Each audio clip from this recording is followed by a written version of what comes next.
Bonsoir à tous, j'espère que vous allez excellemment bien. On va revenir sur ce huitième de finale entre le Japon et la Croatie. Le premier où il a fallu attendre les tirs au but pour savoir laquelle des deux équipes allait aller en quart. C'est la Croatie qui s'est imposée face au Japon 3-1 dans cette séance de tirs au but. Un partout après le temps de jeu, après les prolongations. Match où les Japonais, je sais pas, ça a été pas le même match qu'en phase de poule. Là, on a senti la pression des huitièmes de finale et l'expérience a joué très clairement en faveur des Croates. N'hésitez pas à vous abonner à la chaîne, à réagir dans les commentaires, à mettre un pouce bleu, à partager la vidéo sur les réseaux sociaux, notamment auprès de vos proches si vous pensez que ça peut les intéresser. N'hésitez pas également à aller voir TikTok avec le débrief de la mi-temps, PS 2.0 avec sur Spotify. On commence tout de suite, Japon-Croatie, match qui a ressemblé en fait à ce qu'on pouvait s'attendre entre ces deux équipes. On s'attendait à ce que ça aille en prolongation, on s'attendait à ce que ça puisse aller au tir au but. D'un point de vue, on va dire... Enfin voilà, c'est ce qu'on a vu dans le match, à peu près à quoi on pouvait s'attendre. J'ai trouvé par contre que ces Japonais mentalement ont été très friables. C'est ce qui leur coûte la victoire. Je pense que c'est plus mentalement. Et les Croates ont vraiment joué à l'expérience. Et c'est ce qui a fait la différence, c'est l'expérience, surtout dans cette séance de tir au but où les Japonais passent complètement à côté de cette séance, où ça a été très compliqué pour eux. On commence tout de suite par le Japon. Moi, ce que j'ai aimé du côté du Japon dans ce match, c'est l'organisation de cette équipe toujours qui arrive à trouver des solutions. Le jeu de transition qui marchait très très bien en début de match. On a aussi des joueurs qui sont très techniques. C'est vrai, quand tu vois devant, t'as des mecs qui arrivent à faire des actions. Dohan, Kamada... Nagatomo également, qui ont fait vraiment des très très belles actions techniques. Donc ça joue bien, mais il y a quand même pas mal de déchets techniques, d'approximation, surtout en deuxième mi-temps, où vraiment, quand ils ont le ballon, il se passe pas grand-chose à ce moment-là, parce qu'ils font des mauvais choix, parce qu'il y a pas mal d'erreurs tactiques. Enfin, plutôt technique que tactique même. On le voit, précision des passes, 75%.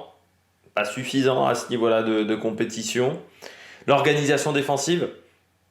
Parfois, ils couvraient les joueurs croates. Donc ça, c'est pas idéal. Et ce qui fait que, surtout, c'était pas propre au niveau des interventions. On sentait que c'était souvent à l'arrache sur les interventions de la défense dès le début du match. C'était pas propre. Voilà, c'était pas propre, c'est-à-dire que chacune des interventions, bon, il faut qu'il y ait une jambe qui arrive de nulle part un petit peu pour arrêter un moment un tir d'un joueur croate. Il faut qu'il y ait une intervention venue presque du bon Dieu. Enfin, c'était très compliqué, je trouve, là-dedans, avec des soucis de marquage. Modric avait pas mal de temps pour mettre en place son jeu. Perisic également, qui marque le but, il n'est pas toujours bien bloqué. Par contre, sur les coups de pied arrêtés, ça a été vraiment un festival en première mi-temps avec des Croates à chaque fois en difficulté sur les coups de pied arrêtés. C'est comme ça qu'ils marquent.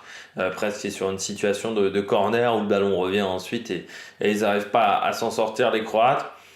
Voilà, ils pourront être déçus quand même d'être éliminés en huitième parce que je pense qu'il y avait moyen de faire mieux. Leur deuxième mi-temps est pas fantastique. C'est bizarre parce qu'ils finissent très fort, c'est-à-dire sur la fin de la première mi-temps. Vraiment, le dernier quart d'heure, ils accélèrent vraiment le rythme du match. Les Croates ont beaucoup de mal à toucher le ballon et ils marquent le but. On se dit à ce moment-là, et je le dis lors de mon débrief de la mi-temps, ils ont pété le verrou.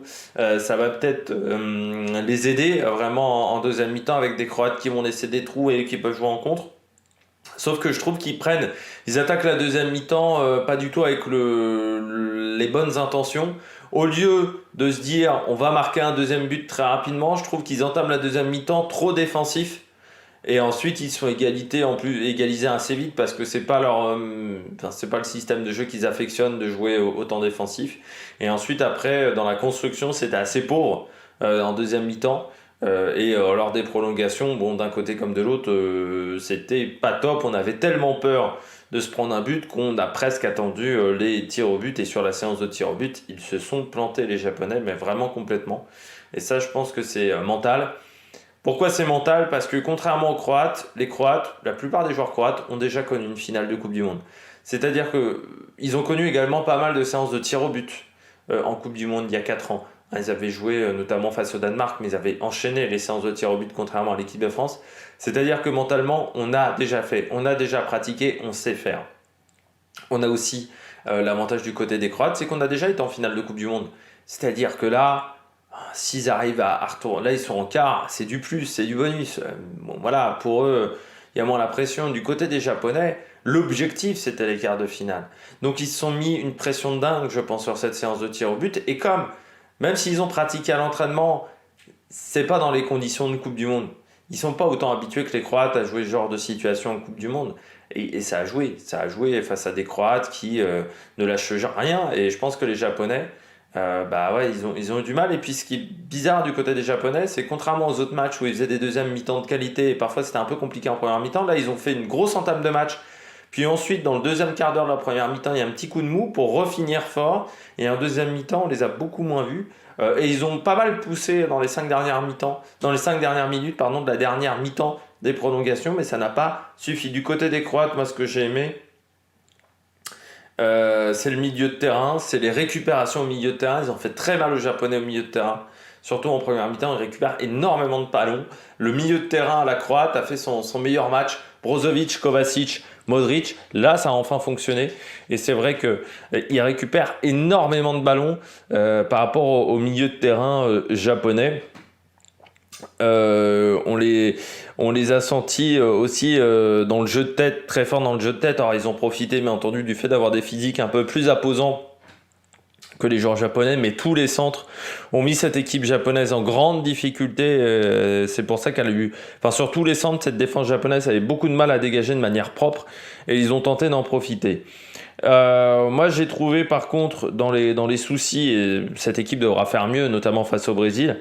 J'ai trouvé que défensivement, elle était fébrile dans ce match-là, avec des soucis de communication en deuxième mi-temps, notamment entre Lovren, Guardiol ou Juranovic. Il y avait pas mal de soucis de communication qui auraient pu leur coûter très cher si les Japonais avaient réussi à en profiter. Des attaques qui parfois manquaient de fluidité. On sentait des hésitations dans les attaques. On n'y allait pas à 100%. Je pense à un moment, c'est Perisic qui doit amener la balle dans la surface de réparation, qui va faire une passe qui n'est pas intéressante à ce moment-là. Donc voilà, des hésitations qui provoquent souvent des mauvais choix ou des situations où la situation qui était très bonne, vous poussez un peu trop le ballon, 2 touches de balle plus tard, la situation est que vous avez l'angle de tir qui est complètement fermé et puis c'est impossible de s'en sortir. Donc ça là-dessus ils devront travailler. Ils se sont fait avoir également sur les 1 contre 1 par la vivacité des joueurs japonais qui dès qu'ils mettaient un petit peu de vitesse, un petit droite-gauche, ça faisait très très mal. De toute façon cette équipe de Croatie, pour gagner face au Brésil, il faudra aller en prolongation.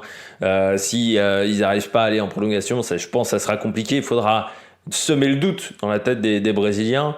Parce que techniquement, le Brésil est au-dessus. Après, on va voir ce que va faire le Brésil face à la Corée du Sud avec potentiellement le retour de Neymar. On termine avec les hommes du match du côté des Japonais. Moi, je dirais quand même Yoshida qui fait un bon match. Toujours là, Yoshida, c'est un joueur d'expérience désormais. Je trouve qu'il ne fait pas un mauvais match. Même si ça n'a pas toujours été facile, mais c'est pas celui qui a le moins bien défendu du côté des Japonais. Et il devait souvent, voilà, c'était pas simple pour lui. Et du côté de la Croatie, moi je mettrais Perisic ou Brozovic qu'on fait vraiment un bon match. Je trouve que c'était solide. Et puis bien entendu Livakovic, parce que la séance de tir au but, il arrête quand même un des tirs japonais. Alors il y en a 2 qui sont très mal tirés du côté des Japonais, mais Livakovic sur un des tirs, il se place vraiment au bon endroit. Donc il a vraiment bloqué les Japonais dans ce type de situation. Et du côté de l'équipe japonaise, Peut-être Gonda quand même, qui parfois a été en difficulté, pas que sur la séance de tir au but. Parfois, j'ai du mal à le sentir, ce gardien, parce que des fois, on a l'impression qu'il est à l'aise et il est capable de faire des parades fantastiques, et au même moment, j'ai l'impression qu'il y a des chutes de concentration chez ce gardien où des fois, c'est pas tip-top sur ses interventions. Bon, pour le Japon et le Japon c'est fini. Pour la Croatie, on attend l'adversaire. Ça sera soit le Brésil, soit la Corée du Sud. Ça sera le match de ce soir à 21h. Et puis je rappelle que demain, il y aura notamment un Espagne-Maroc. Il y aura deux matchs très intéressants. Espagne-Maroc, ça va pas être facile comme rencontre. Et Portugal-Suisse, c'est pas simple non plus. C'est 2 huitièmes de finale. On va finir avec du lourd pour les 2 derniers huitièmes de finale. D'ici là, n'hésitez pas à vous abonner à la chaîne, à réagir dans les commentaires, à mettre un pouce bleu. Et puis nous, on se retrouve à 23h, 23h10 pour le débrief de Brésil-Corée du Sud, à part si ça va en prolongation. Dans ce cas-là, le débrief, ça sera demain matin. Allez, ciao ciao sur la Méric Production.